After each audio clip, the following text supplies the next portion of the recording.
Good morning, Ultimate Business Support, and welcome to another Monday morning for our coffee chat. And this morning, I have an amazing a guest and an author, someone I've worked with over the last year and a half, Katrina Aarsman, and she will be sharing with us lots of awesome tips and advice around, correct bookkeeping, seeing as our financial year finished last week and a new one has already started, and just curious also where everyone's at in regards to that. So please feel free to post comments and questions, and to our best knowledge, we will advise you on the correct answer or give you some guidance of who you should go to and ask. Katrina has given me some pre-prepared questions because, in financial terms, we don't want to say the wrong thing or give the wrong advice. So please just take this as an opinion, as something that we either she has done or what experience she has had. And of course, if I mention anything, it's just from how I handle my own finances. But one thing I'm super passionate about is always in the third of every month in my diary, I have a note that says it's time to do your bookkeeping, which is a great reminder in the first week of every month for me to go and reconcile all my accounts, check where everything is at, and also finish the year quite easily. As I said just before on Facebook Live, is that I actually have got my accounting file into my accountant already, and it's all happening. So sorry if you can hear a baby crying in the background. I'm not sure where my husband is, so he needs to take her away from outside of my office. But anyway, let me introduce you to Katrina. Katrina, here we go on GoToWebinar. I'll just put her gorgeous photos here from her book launch the other night. She wrote a book through our program called Grow, Profit, Exit, and I'll show those on live streaming in a minute.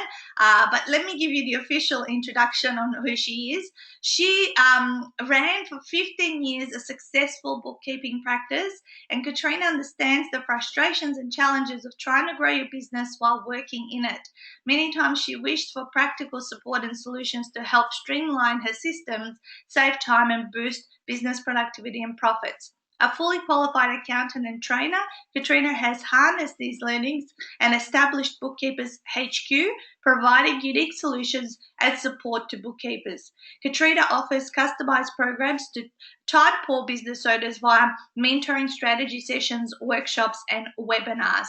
So more so, Katrina nowadays is helping other bookkeepers because she did run a super successful practice itself, in terms of how do you get a bookkeeper out of it, out of working in it and working on a business, so that it is profitable and leverageable, which is what I love about her. But more so, she's got all of that other background and experience as an accountant and trainer. So Katrina, good morning. How are you? Hi, good morning. I'm well, thank you, and thanks for having me today. Absolutely, and I know you've got a wealth of information to share with us about finances. For some people, it may be a dry topic and something they don't want to look at or think about. However, it's what I guess it's the bloodline of our businesses. So I am super passionate about hearing what your tips and tricks are because I'm here to learn just as much as possible as anyone else. Cool. So so you have given me three questions because, as you said, I mean, do you need to make any kind of disclaimer right now so we can be safe? I think what we're going to be discussing is more of a general nature, so I obviously can't discuss, tax advice or financial advice, which I wouldn't do anyway, but I can't make any tax advice here, so as I'm not a tax agent, so I think what we talk about is pretty safe. Yeah. If any question was posed that may be breaching that, you will just tell me because I wouldn't know what questions would be breaching that. Okay, so let's start off with an easy one. Accounting software. Why is it so important? Because obviously, just if I go back, and there might be some people who listen to this earlier on in their business, and they kind of I have never heard of anything like that, which I don't think I did in my first year. And I think I was pretty manual on spreadsheets for the first couple of years. So when is the right time to start using accounting software, and as you say, why is it so important?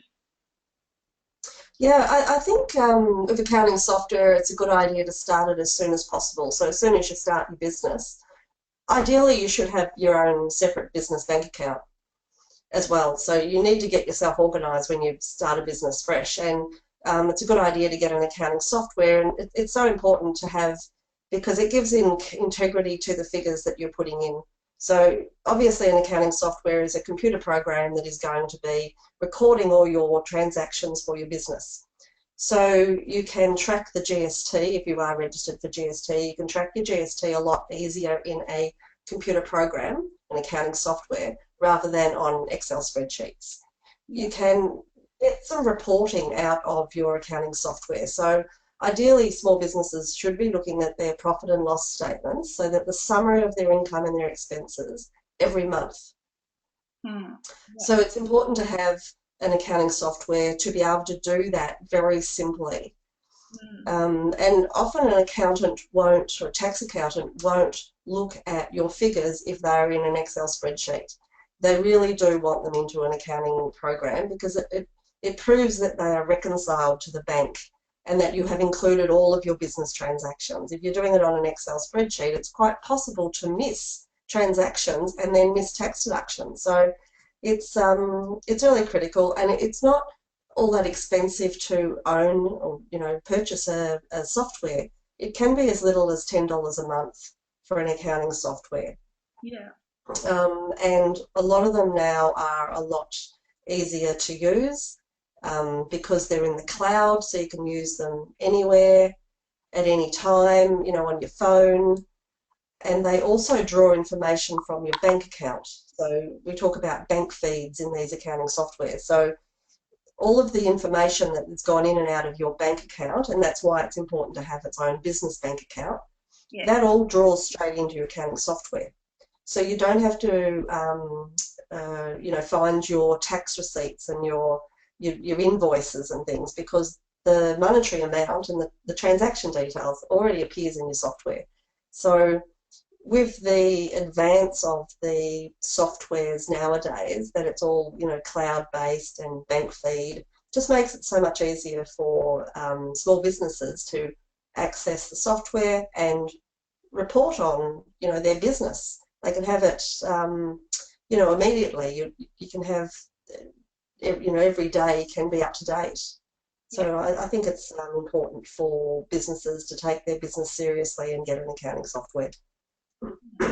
Yeah, absolutely. I mean, I'm still, and I know you're probably going to go, oh, you're crazy. I still use my MYOB First Edge for my Mac that I got back then, and I got so good at using it. And my accountant actually said, look, if you're comfortable with it and it doesn't bug you, that it's not as automated as, say, some of the Xero or some of the other types of softwares, and you're confident it takes you an hour or two a month to reconcile everything, then keep using it. And but more importantly, I think, as you said, the reporting and checking in where you are with sales, with expenses, with GST, all of that, it's just at a touch of a button, and gives you a very clear picture of what you should be doing. Yeah, that's right. And with your account edge, if it's not broken, don't fix it. But at least you can pull out a profit and loss. Whereas if it's on an Excel spreadsheet, you've got no idea what your income and expenses and your results are. Yeah. And you could also put in a budget. So, which is what you should be doing, or every small business should be doing, is putting a budget in for the next 12 months. What do you expect to earn? Where's your growth? And what are your expenses over the next 12 months? And compare that to actual. And it gives you a management tool of working out where you want to take your business and how your business is tracking. Yeah, I love it. So how could a business owner, what can they do to reduce stress and accounting costs at tax time? Okay, so I think it's a good idea once they've got an accounting software that they either, if they're doing it themselves, then they need to have that their figures totally reconciled. Yeah. So if they're, they've got bank accounts, they've got to reconcile it to the bank account. Yeah. They need to provide to their tax accountant all of the paperwork that explains what's happened in the business. Now, the tax accountant may not want all of your receipts and your tax invoices and things like that, but they'll want things like, any new purchases so that they can either depreciate it or claim it depending on your business. Any new loans and leases, any legal documents. Sometimes they'll want insurances. Excuse me. So any paperwork that, that they need, start preparing it now before it gets too late. It's also a good idea to get in and see your accountant as soon as possible as well. You're amazing that you get it in within the first week of the financial year. You would be an ideal client for any accountant. So bookkeepers and accountants struggle with those clients that leave it for months and months and months and months. Not ideal for your own business either, because you've got no idea what happened 9 months ago, and the accountant will ask you for paperwork and you've lost it and you don't know what they're referring to. Yeah. So it's to help out the accountant and also to get reduce your costs, provide everything to them that they're going to need, so that they're not saying, they'll get halfway through the job and then realise they need some information. So then they've got to stop the job. So you can imagine the cost going up when they've done part of their work, come back to you, they've got to wait another 2 weeks to get those figures back, then go back to the job, and they've got to, restart the clock again, get themselves up to date of what's been going on in the job, yeah, and, reacquaint themselves and move on again through the work. So just make it as easy as possible for an accountant. I mean, they are there to serve you, to provide you with your results, and ideally be as organised and as you can to provide that to them. Yeah, I think keeping just on top of it month after month, and having, as I say, that little prompter to reconcile and even just month to month. Sometimes when I sit down to reconcile a couple of things, if I look at it, I go, what was this for? Or, you know what I mean? Because I've got a few different accounts that we reconcile, and even if you leave it longer than a month, you can forget sometimes, and you may miss a certain transaction, and in terms of how to register it and all that sort of stuff. So yeah, I guess what you're saying is the accountant can cost you a lot more money if you're not organised, but overall it'll cost you because you may not be able to recall also some things that have happened, but it was a long time ago. That's right. And if you've left it too late and your business is starting to have a downturn and you've not realised it, or your costs have been going up and your income has stayed the same, and if you get your figures to the accountant 9 months later, well, then it's all too late to learn that that is an issue. Yeah. So to get it to either a bookkeeper or an accountant as soon as possible, make it easy for them so that they don't have to, increase their fees to you. Yeah. It's not that hard to do. Yeah, I agree. And we normally go in mid-April each year for a pre-tax planning appointment as well. I know that's too late for anyone listening to this call today, but it could be a good, I guess, routine to get into in order to plan what you need maybe to bring forward or wait and all that sort of stuff. Yeah, definitely. I would do some interim planning in around April, May for my clients that requested it. And I would look for things that, if they needed to put their wages up, or this, do they need to pay some more superannuation before the end of the financial year? The budget comes down with some suggestions of, how much they can spend as a tax deduction. So, just having a general discussion, and ideally with your accountant, because I can't actually tell a client to do that. I say, these are the options, go and see your accountant and discuss it with them. Yeah. So sometimes accountants aren't as proactive as they can be. depending on your client-accountant relationship. So sometimes you might need to be more proactive and say, I want to come in May. These are my figures up to date. Is there anything else I need to do before the 30th of June? Yeah. And that's So right. that's a You got to take responsibility, and I know what you mean about some accountants being more proactive than others. But at the end of the day, yeah, your business, your money, it's your responsibility. You should be asking for help and knowing, knowing to ask. You don't have to know everything, but knowing to ask and seek advice. Yeah, that's right. Just ask the questions about, if you're wanting to reduce your tax, or you might need to be in a different business structure. They will know whether you do need to be, but they need to see what your results are to be able to give you some advice. So Yeah. it's a good idea to see your accountant twice a year. Beautiful. Yeah, yeah. And yep, I'm a big advocate of that. And all of those things. I mean, last year we were buying a house, and we had to do a number of things in order to be ready and to be approved by the bank. And then all the, when it should be submitted and where's the money better, lodging and all that sort of stuff. So all that kind of advice. Cool. So then if so I'm not in this bracket as yet, but I guess I'd be curious to know if, when and I do decide if I was to get a bookkeeper. And I know not a lot of people love their numbers as much as I do, to sit down and want to go through everything as I do every single month. I mean, I sit down with my husband, two computers open, and we go through everything. And as I said, it takes us a couple of hours. Admittedly, in our business, I guess transactions are huge, of lesser volume, so we only deduct from those. So there's not a million transactions happening every single month. That's why it takes us less time. I think it would be way more frustrating and annoying if it was a larger volume of transactions. So a lot of people do hire their own bookkeepers, quite early on, and outsource that kind of work. So let's, I guess, give them some advice, and I'll take this on board if I did want to have one and hire one. So what should we look out for in a good bookkeeper? Yeah, I think a lot of businesses should be outsourcing their work to a bookkeeper, their data entering and reconciling.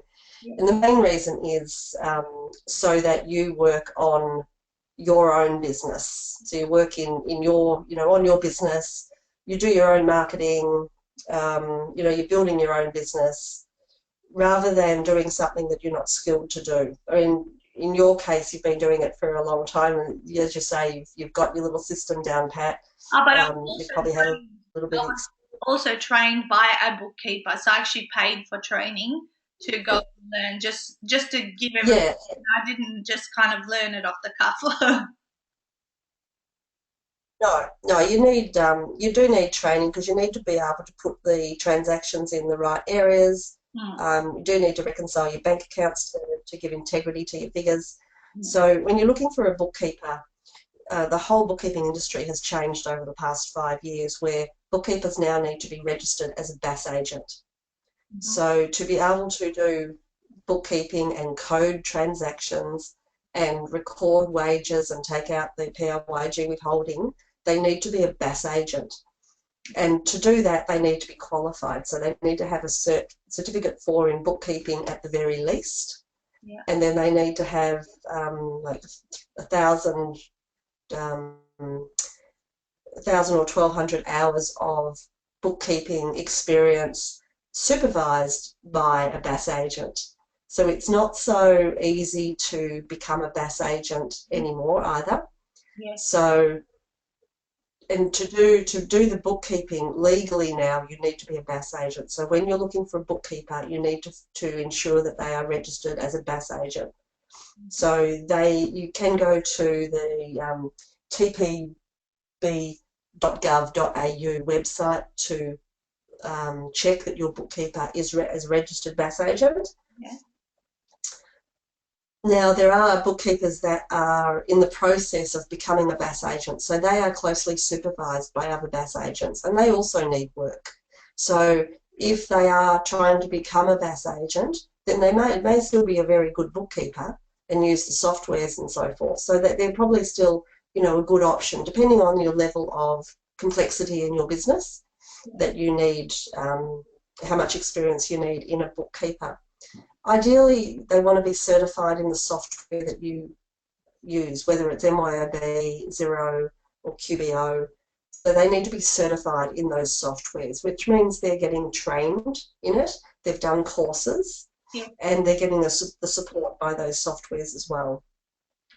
Your bookkeeper needs to be willing to work with your accountant, because they need a close relationship to be able to either ask questions or send information to the accountant, so make them aware of things that are going on in the business. So they need to be willing to work with your accountant.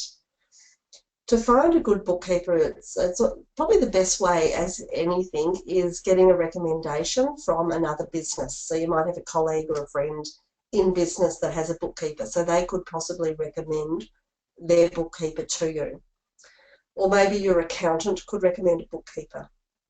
Yeah. You can also find bookkeepers on the Institute of Certified Bookkeepers have a website and a list of bookkeepers that are members of ICB, and also the software. So if you are a Xero user, for instance, you can go to the Xero website and find a bookkeeper that way as well. So I highly recommend that you do outsource your work to a bookkeeper. Yeah.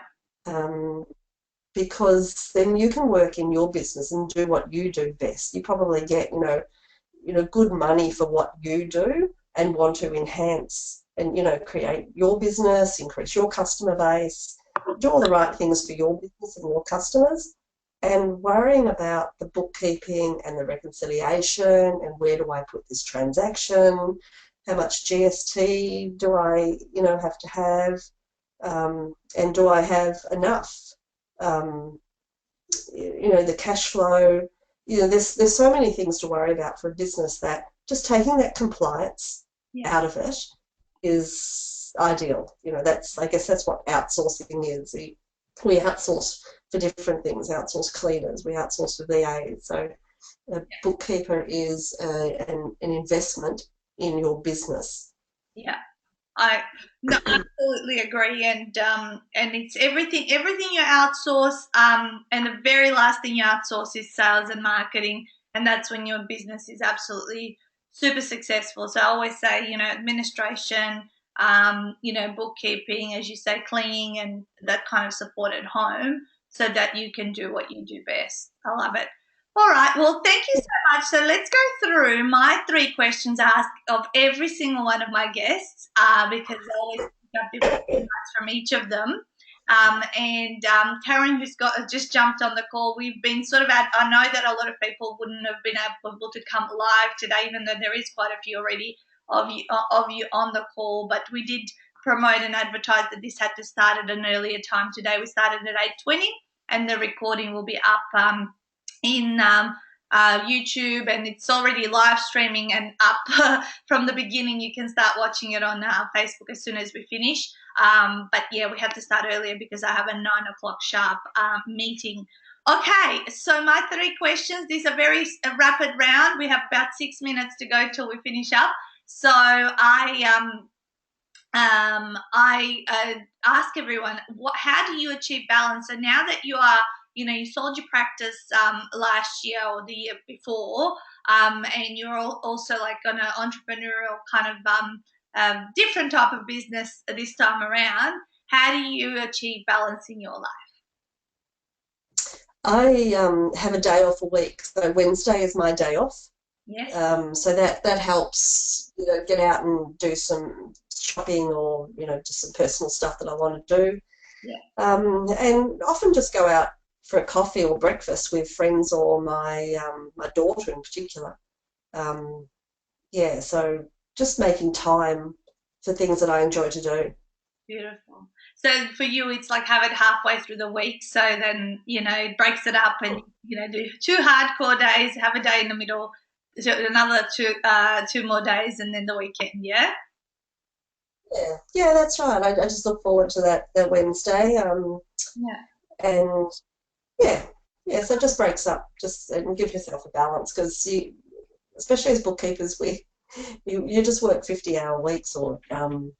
you usually work really big days and we take on all the stress of all our clients. So it's nice to um, not be in that field anymore and just have an opportunity to break it up. Yep. I love it. I love it. I take mine on Fridays, so I always have a long weekend. So that's a different way of thinking, though, but I like it. What about the moments? I'm sure you would have had moments of mental funk in your bookkeeping practice, but also in this current Mm. business that you're in. How do you get through moments of when you feel like everything's just falling apart, nothing's working? I'll often go to the beach. I only live about 5-minute drive from the beach, so I'll regularly go down there and have a coffee. Yes. And I usually take a notebook. I used to take my writing my book down there to Yeah. do out my chapter down there. Yeah. Um, yeah, so that just breaks the funk in just looking at the beach and having a coffee. Yeah. Yeah, and then coming back and feeling, and perhaps I've made a list of what I need to do, so a bit of planning as well. Like, That helps me get out of my funk is planning what I need to do, what's in my head.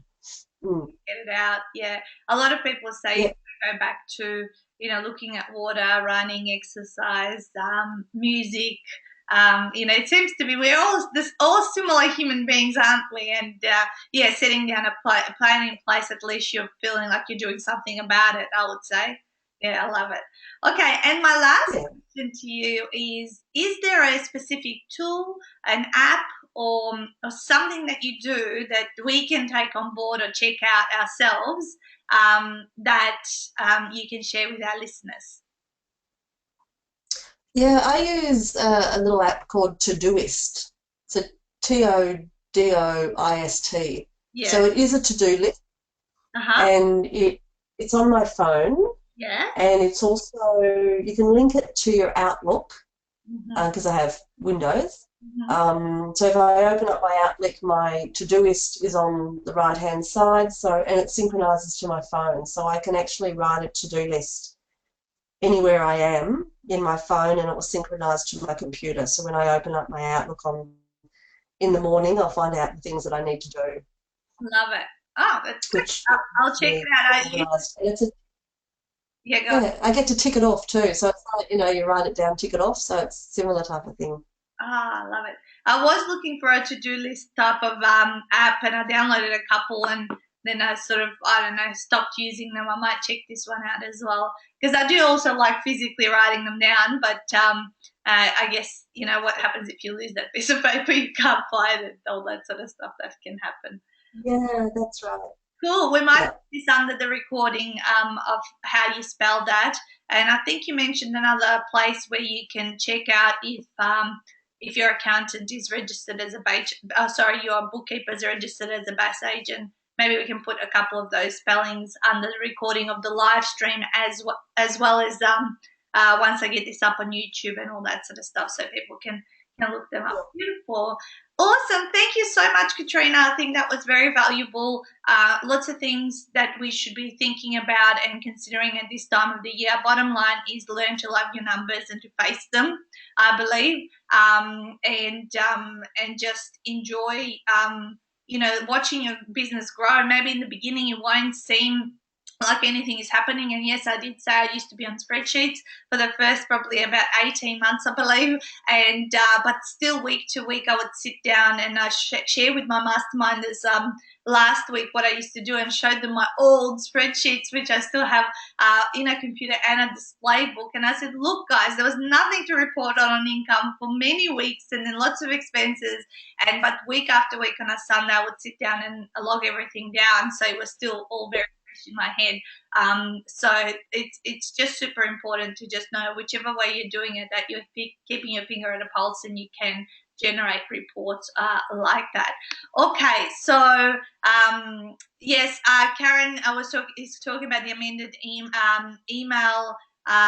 Yes, the automated email cannot be amended because it's only one link that goes for the whole year. So sorry, Karen, I know that that was the one thing that didn't get amended, but we did in the group. So there might be a way. It's just, yeah, I didn't even consider that one would have said 9 a.m.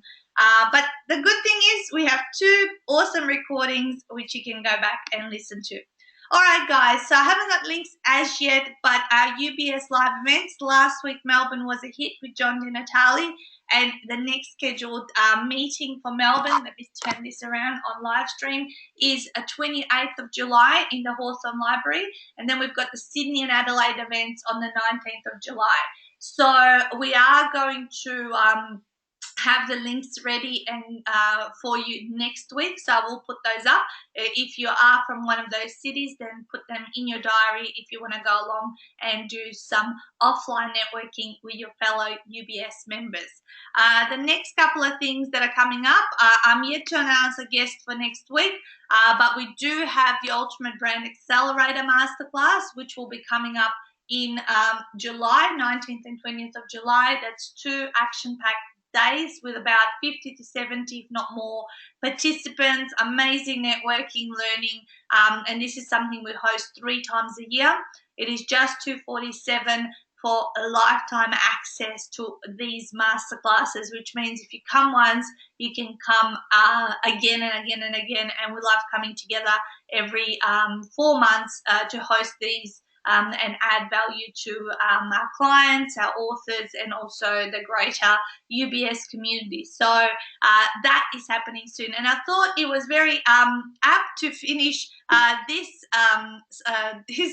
webinar on this quote, and that is, don't take financial advice from broke people, do what rich people are doing. And that is so true. Watch out what people who are doing well are doing, how are they thinking, where are they investing, and all that sort of stuff, and observe and decide what is the right thing for you to do. But ultimately, take responsibility for your finances, love your numbers, be consistent in your reconciliations, and keeping in tab and in touch with your bookkeeper, with your accountant, having pre-tax planning and all that sort of stuff.